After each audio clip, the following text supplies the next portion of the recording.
ഹ്യൂമൻസും ചിമ്പും 98.8 almost 99% ജിനോമാണ് share ചെയ്യുന്നത്. Humans guerrilla 98%. ഇച്ചിരി അടുത്ത് വന്നു. ഹ്യൂമൻസ് ഒറാങ്ങട്ടൻ 97.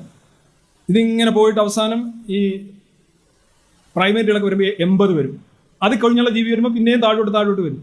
നമ്മളും ബാക്ടീരിയ ഷെയർ ചെയ്യുന്നുണ്ട്, പല കാര്യങ്ങളും ഷെയർ ചെയ്യുന്നുണ്ട്. നമ്മളും ബാക്ടീരിയയുമായിട്ട് സാമ്യമുണ്ട്, നമ്മൾ ആനയായിട്ട് സാമ്യമുണ്ട്, നമ്മൾ എലിയായിട്ട് ഒരുപാട് കാര്യങ്ങളിൽ സാമ്യമുണ്ട്, ഒരു ജനറ്റിക്കായിട്ട് ഒരുപാട് സാമ്യമുണ്ട്. പക്ഷേ ശതമാനങ്ങൾ വ്യത്യസ്തപ്പെട്ടു. ഇനിയിപ്പോൾ നോക്കട്ടെ, ഒരു ചെറിയ ജീവിയിൽ ചിലർ പറയും ഒരു പാറ്റയിൽ നമ്മളുമായിട്ട് 80% ജീനുകൾ ഉണ്ടല്ലോ എന്നങ്ങനെ പറയുന്നില്ല. ഞാൻ ചുമ്മാ പറയാണ്. അതിൻ്റെ കാര്യം എന്താ അറിയാമോ? ഒരു ചെറിയ ജീവിയിൽ ജീനുകൾ കുറവായിരിക്കും, എണ്ണം കുറവായിരിക്കും. ആ ജീനുകളെല്ലാം തന്നെ നമ്മളിലുണ്ടെന്നിരിക്കട്ടെ, അതിൻ്റെ 90% ഉണ്ടെന്നിരിക്കട്ടെ. അപ്പോൾ നമ്മൾ കണക്കെടുക്കുമ്പോൾ എന്താ പറയും? അതിൻ്റെ 90% നമ്മളിലുണ്ട്, പക്ഷെ നമ്മുടെ 90% അതിൻ്റെ ഇല്ല. ഈ ശതമാന കണക്കൊക്കെ പറഞ്ഞിട്ട് പാറ്റ എവിടെ കിടക്കും?